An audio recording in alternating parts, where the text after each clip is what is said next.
I'm going to be taking an in-depth look at Alp Halberdiers, also known as Landsknects.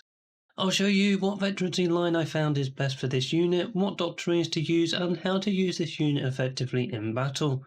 If you want to find out how to use this unit to the best of its capabilities, then keep watching.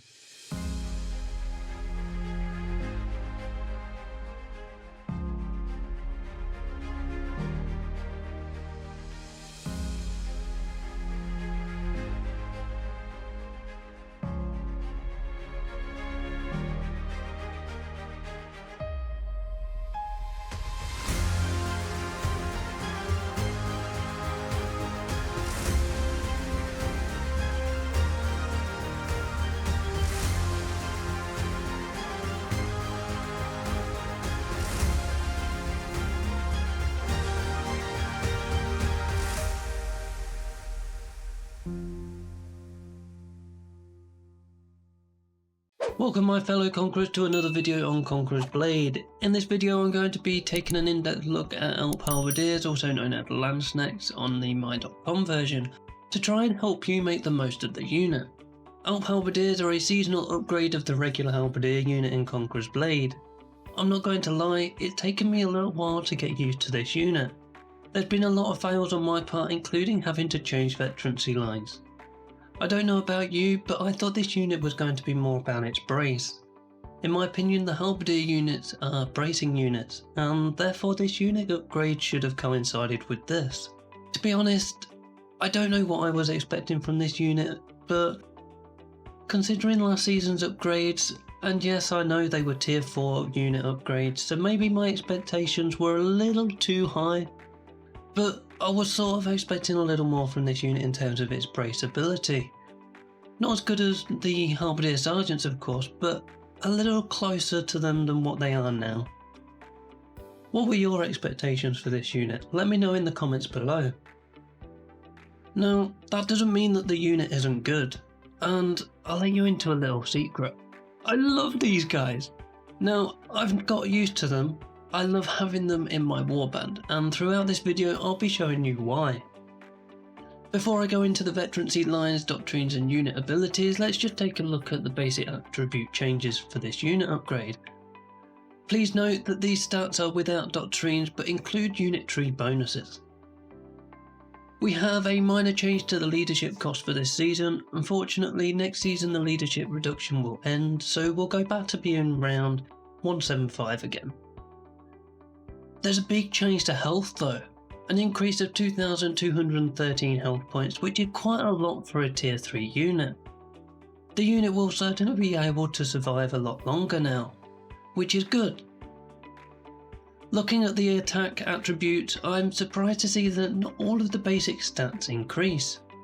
For an upgrade, I just find this slightly strange. Obviously, the unit uses hull to pierce and slash enemy, so I'd expect to see a bit more of an increase in the basic piercing and slashing armor penetration and damage attributes. Wouldn't you? We can see that the piercing and slashing penetration stats decrease, but the blunt penetration increases. I find this strange, as where does the blunt damage come from? Maybe from their third ability or the initial blunt force following a charge. I don't know, but I wouldn't expect to see these stats. Further down we do see a very slight, and I mean very slight, increase in piercing damage. But once again we see a decrease in slashing damage. Obviously these stats change in relation to what veterancy line you decide to go, so we'll see how much these stats change in a couple of minutes. But at the moment I'm a bit confused really. It stumped me a bit to think that the upgraded unit has worse basic attack attributes than the original. It just baffles me. Anyway, we can see that the defense attributes have increased though. The biggest increase being to piercing defense, an extra 35 points.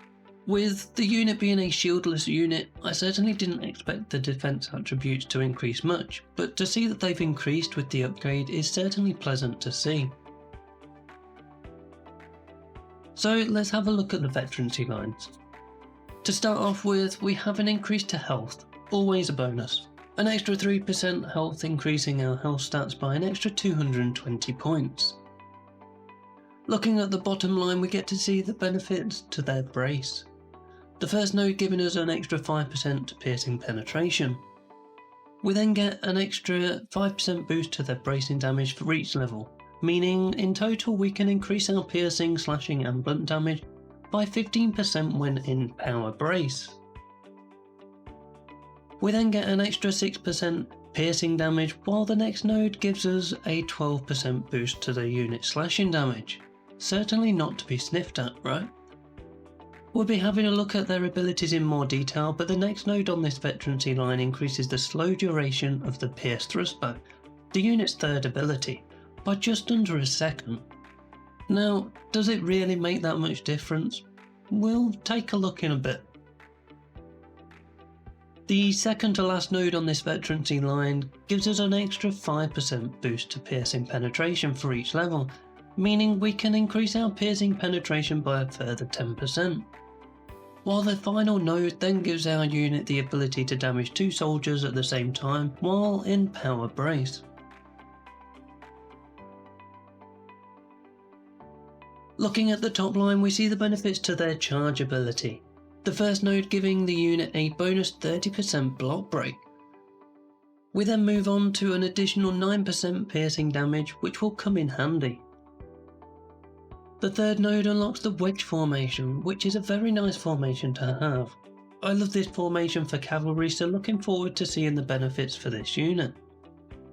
The next node gives the unit an additional 10% damage dealt following a power charge for each level, meaning we get an extra 30% attack boost, and I'll show you this in more detail in a minute or two.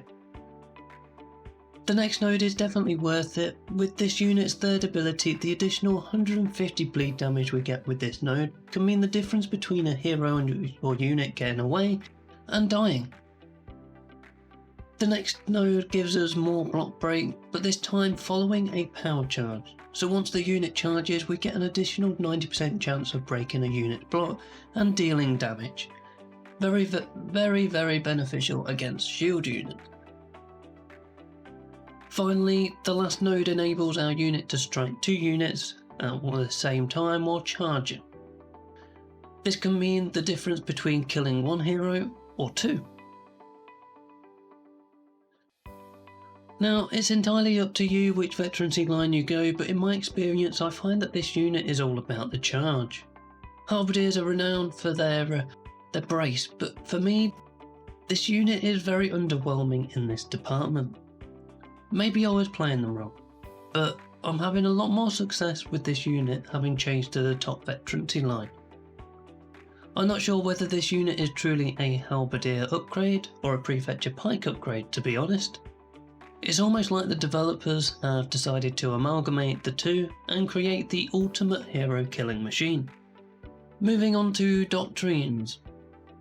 These are the Doctrines that I have equipped right now. I am aware that the my.com version doesn't have epic Doctrines unless they are temporary, so I'll discuss what I would swap my epic ones out for in a moment. Firstly, the 2 epic Doctrines I've got increased piercing damage by 80, armor penetration by 120 and damage by 100 in sieges. I find these very useful and help my unit pack more of a punch in battle.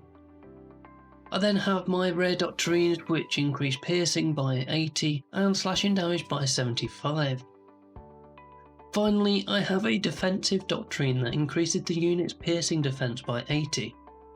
I was tempted with the idea of having a full damage loadout, but because this unit hasn't got a shield, I found that they are very susceptible to ranged units and die too easily. So the added piercing defense helps protect them a bit more against archers. Do you notice that all the Doctrines I have equipped are not related to whether they brace or not? They are all-rounded Doctrines, so it doesn't matter which veterancy line I go. I could add a brace Doctrine, but what's the point? That just increases the damage when in brace, not in general combat, so I decided against it. I like to keep my Doctrines general if I can. For the my.com players, I would recommend you swap out the 2 epic doctrines for the assassination and breakthrough doctrines you can get. If you don't have these, then piercing and slashing penetration doctrines wouldn't be a bad idea. Let's take a quick look at the unit's formations and abilities before we get into some action, and I show you how I use this unit. So we've got the generic dispersed formation. I find this formation beneficial against a large group of light armoured units. We then have the phalanx formation, basically a tight block formation, good against cavalry and higher armoured units. If you decide to go to the top line, then you unlock this wedge formation. I like to use this most often. I charge them in so the initial units that reach the enemy take the brunt of the damage, but follow up with a huge amount of damage and block break. This unit has 3 abilities: the power brace, charge and thrust back. Power brace is simple, it just puts your units into the brace position, however it also enables us to charge the unit once they have braced. You'll notice that the charge ability is unavailable until we brace the unit, so always remember to brace the unit first. I like to put the unit into brace just in case I need to charge quickly. It means that I've already got the unit set up to act rapidly to any situation. Once the unit has charged, you can see that the unit does a quick rapid attack. This relates to the cold blood and breakthrough nodes on the top veterancy line. If you go to the top line, then you'll notice a 90% increase in block break and 30% bonus damage to this attack. Even though the damage output for the charge is high, I do find that the charge is best against heroes, remarkably similar to the Prefetcher Pike unit. The third ability, the Pierce Thrust Back, as known as on the Frontier version, is quite a unique ability and definitely a good upgrade for the unit. The unit does an additional attack following a basic attack, where they pull back the halberdiers, inflicting bleed damage and can slow the enemy for a couple of seconds. If you go bottom line, the crackshot node will increase the slow duration by almost another second, meaning you can inflict more damage on the hero or units while they are struggling to get away. So now we've discussed the unit in a decent amount of detail, I'm sure you'd like to see the unit in action. Here we are on Wall Fort Siege, just having a look around, and I can see enemies building up at the siege tower and our supply at B. So I ping the map just to make sure my teammates are aware. I then move my Alp Halberdiers towards the enemy on the siege tower, trying to avoid the trap as I go along. This sort of situation, tight alleyways, stairs, towers and gateways, is where this unit excels. I brace the unit and charge. I held the unit back, trying to hide when I charge from the enemy, and as you can see, I catch this hero off guard. Obviously, we've had a look at the veterancy lines, and following the charge we have the block break.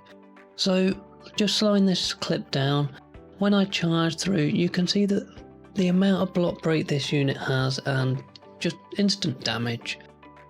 And unfortunately for that hero, he got insta-deleted.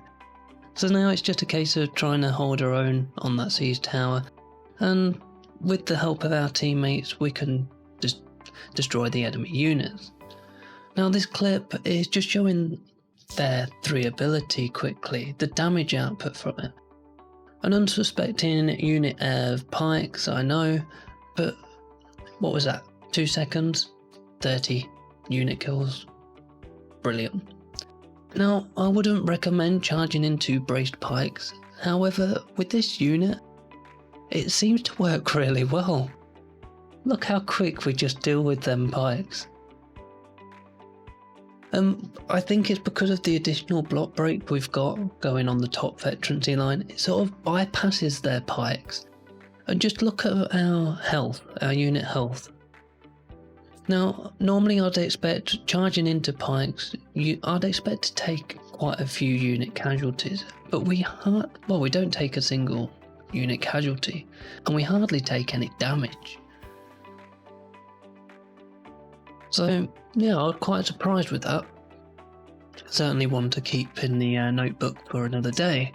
Now here we are, we see some units along with this longsword here pushing up on Correct Castle. So I brace my unit and I'm going to charge it in, but I'm going to try and move it slightly to the left and make sure that my halberdiers connect with this hero. Now just to make sure they do, I've pinned him in position, and as you can see, as soon as the halbs hit, he's dead. Now it's just a cleanup operation. Use the pierce thrust back ability, slow these units down, and within a few seconds we've dealt with the whole unit of Iron Cap swords. I want to show you how effective the third ability is against light armoured units. So we've got these unsuspecting archers up here, move them past and clear. There we go. Press the 3 ability and they're dead instantly. Now the reason I moved them slightly past was because I wanted to get as many involved in my unit's ability as possible.